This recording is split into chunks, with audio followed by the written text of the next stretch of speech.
Hello，大家好，你好。咁咧，我哋就解釋一下最新嘅系統。咁有關於客戶咧上咗網站咧，去撳 confirm，姐姐做一個 processing 之後，日後有啲乜嘢好處咧？就係根據我哋呢個系統。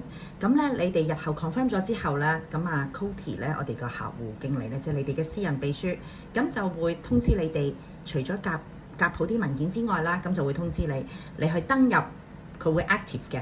你登入翻你哋嘅網站，咁登入下，咁你登入你嘅賬戶啦，咁你就會睇到 processing，咁你撳翻個 detail， 係啦，咁你就會睇得到咧個姐姐幾時飛機啦，日期，剩翻幾多日嚟香港，姐姐個編號係啦，咁。係啦，咁仲有幾時合約批咗出嚟啦？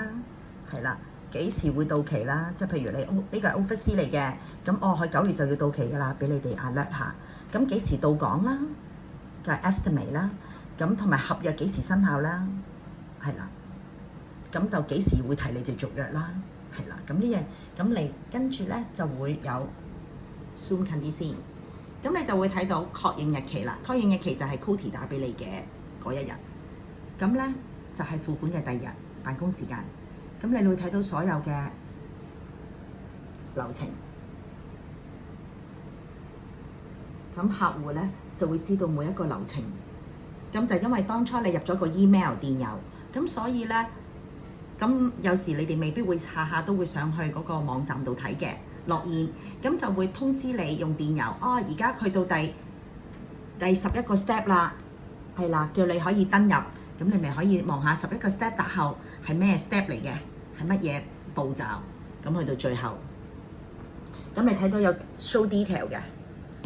咁呢啲 detail 就係、例如佢係合約嘅工作簽證就係 visa 啦，係啦。咁如果係入境處嘅提問信嘅，就會有呢樣嘢啦。咁仲有咩咧？就譬如佢有 OEC 啦，咁佢就會有埋 OEC 俾你到港日期啦，連埋佢嘅 ticket 啦。咁所以你都會睇到晒喺裏邊，係啦。咁你所以就會睇得到嘅幾時去入境處啦，係啦。咁呢啲係譬如FedEx 送過去 DHL 嘅，咁佢啲文件寄去菲律賓啦，咁你會有埋個收據俾你哋睇，係啦。綠色燈咧就即係話去到嗰個步驟啦。咁所以咧你就會好清晰，而且呢度裏邊所有嘅文件嘅 copy 咧，你可以留個底，唔使擔心冇咗個 copy， 係啦。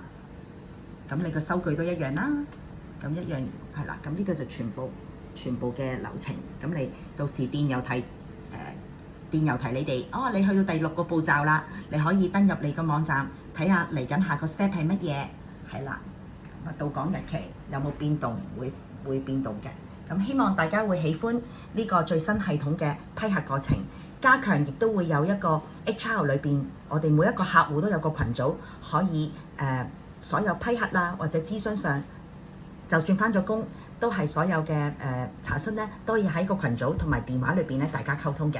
好希望你哋會俾多啲意見，等到我哋會加強進步，反映你哋希望嘅意見，係啦，多謝你哋。